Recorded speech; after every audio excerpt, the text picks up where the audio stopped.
Google के organic searches में आपकी वेबसाइट के ऊपर क्लिक्स बिल्कुल ही डेड हो चुके हैं और उसकी रीजन क्या है। आपने बेशक एसईओ करवाई थी, लेकिन पहले आपको बहुत अच्छा रिस्पांस आ रहा था, लेकिन अब उसके क्लिक्स, ओवरऑल जो आपकी वेबसाइट की ट्रैफिक है वो भी डेड होती जा रही है। आज मैं एसईओ के फ्यूचर के बारे में डिस्कशन करने वाला हूं और एसईओ के अंदर कौन सी नई चीजें आ रही हैं जिसकी वजह से आपकी जो ऑनलाइन वेबसाइट्स हैं, जिसके ऊपर ऑर्गेनिकली आपको बहुत अच्छी इंक्वायरीज आती थी, आपको बहुत अच्छा बिजनेस मिलता था, लेकिन पिछले कई महीनों से, 1.5 साल से अराउंड आपको वो रिजल्ट्स बहुत मुश्किल से मिल रहे हैं या कई बिजनेसेस को बिल्कुल भी नहीं मिल रहे हैं।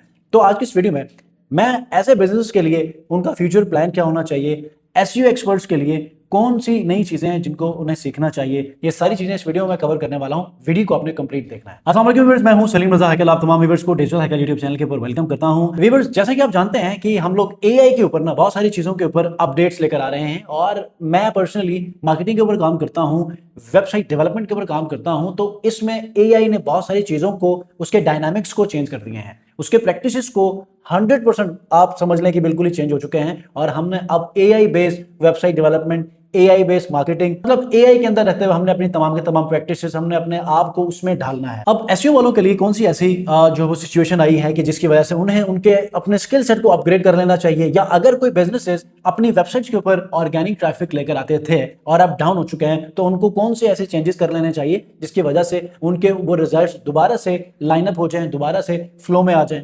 तो सबसे पहले आप देखिएगा कि एक रिसर्च के मुताबिक 40% जो वेबसाइट्स के ऊपर क्लिक्स है ना, वो बेशक पहले पेज के ऊपर रैंक हो रहे हों, कम हो चुके हैं। वजह क्या है? गूगल ने जो सर्च इंजन रिजल्ट्स पेजेस का जो रैंकिंग मैकेनिज्म था वो 100% रिलाई कर दिया है एआई के ऊपर, और आपकी वेबसाइट की जो रैंकिंग हैं वो अब एआई कंटेंट के ऊपर ही इन्हिसार करती है। जैसे कि आप देखते हैं कि जैसे ही आप गूगल के ऊपर कुछ सर्च करते हैं तो गूगल की कोशिश ये होती है कि एआई बेस्ड आंसर आपको दे दिया जाए। तो टॉप के ऊपर मेजॉरिटी क्या होता है कि एआई आपको आंसर करती है और वही कोशिश करती है कि आपको मैक्सिमम आंसर्स डिलीवर करे। और टॉप के ऊपर जब एआई के आंसर जब आते हैं तो नीचे जितने मर्जी वेबसाइट्स रैंक कर रहे हो उसके क्लिक्स गिर जाते हैं। विजिट्स बेशक मिलते हो लेकिन क्लिक्स उनको बेशक नहीं आते, इंप्रेशंस बेशक बढ़ते हो, क्लिक्स नहीं मिलते। वजह क्या है कि उनको आंसर जो लार्ज लैंग्वेज मॉडल्स हैं, एलएलएम्स हैं, वो प्रोवाइड करते हैं मेन पेज के ऊपर, और उससे उनको वो रेजोल्यूशन मिल जाता है, वो हेल्प मिल जाती है और रेलेवेंट जो वेबसाइट्स हैं उन तक जो है वो पहुंचा देती है। अब एआई मॉडल जब अपने इंटेलिजेंट सिस्टम की अकॉर्डिंगली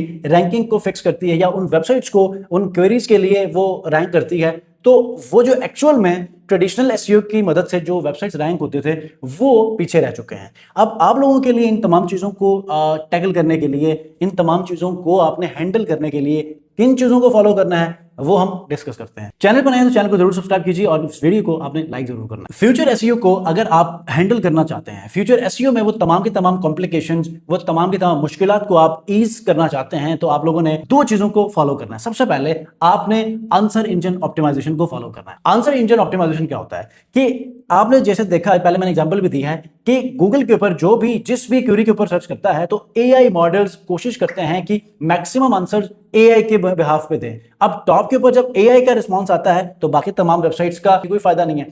फर्स्ट पेज के ऊपर 10 जो वेबसाइट्स रैंक करती हैं, अब बहुत ही कम लोग होंगे कि जो वहां पर जाके उसको ओपन करके क्लिक करते होंगे। क्यों? एआई ने उनको बहुत अच्छा रिस्पांस देना होता है और वहीं से ही वो अपने रेजोल्यूशंस लेकर चले जाते हैं। तो आप लोगों ने अपनी वेबसाइट्स के अंदर आंसर इंजन ऑप्टिमाइजेशन के अकॉर्डिंगली कंटेंट बनाना है। अब कंटेंट कैसा होना चाहिए? देखें, आंसर का मतलब क्या है कि आपने अपने वेबसाइट के ऊपर जितना भी कंटेंट है ना, वो क्वेश्चंस की फॉर्म में आपने डिलीवर करना है। क्वेश्चंस आप खुद ही लिखें, उनके आंसर्स भी बहुत ऑथेंटिक लिखें।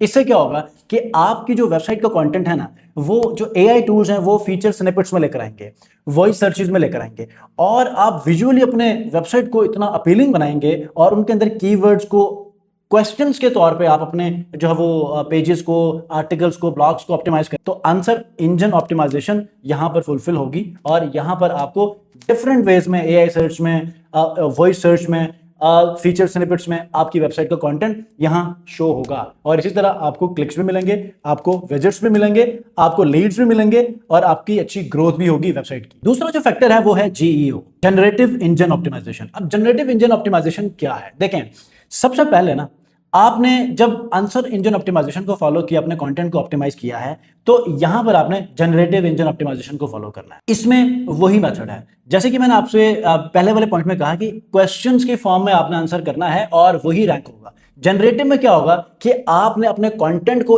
इतना ऑथेंटिक और ऐसी सॉलिड किस्म की इंफॉर्मेशन आपने फीड करना है अपने ब्लॉग्स में, आर्टिकल्स में, वेबसाइट्स में, कि जो एलएलएम्स है ना वो ऑटोमेटिकली आपके उस कंटेंट को ऑथराइज करें और उसको रैंक करना शुरू करें। अपने जो रिजल्ट्स हैं सर्च इंजन रिजल्ट्स पेजेस में वहां पर शो करना शुरू करें, एआई स्निपेट्स में शो करना शुरू करें, और इसी तरह आपकी क्लिक्स, रैंकिंग और आपकी ट्रैफिक बढ़ेगी। जनरेटिव इंजन ऑप्टिमाइजेशन का दूसरा बड़ा एडवांटेज ये है कि जब आप अपनी वेबसाइट्स को ना जनरेटिव एआई ऑप्टिमाइजेशन के बिहाफ पे ऑप्टिमाइज करेंगे, उसके एतबार से आप अपने जो कंटेंट को ऑप्टिमाइज करेंगे, तो होगा क्या, फॉर एग्जांपल अगर कोई चैट जीपीटी में जाकर what is the best hotels in Lahore search करेगा, और अगर आपने इस आर्टिकल को बहुत अच्छे वे में कवर किया है, आपने जनरेटिव इंजन ऑप्टिमाइजेशन के डिफरेंट जो फैक्टर्स है, पैरामीटर्स उनको कवर किया है, तो वहीं पर ही आपकी वेबसाइट से कंटेंट उठा के शो करेगा और रेफरेंस में आपकी वेबसाइट का लिंक दे देगा।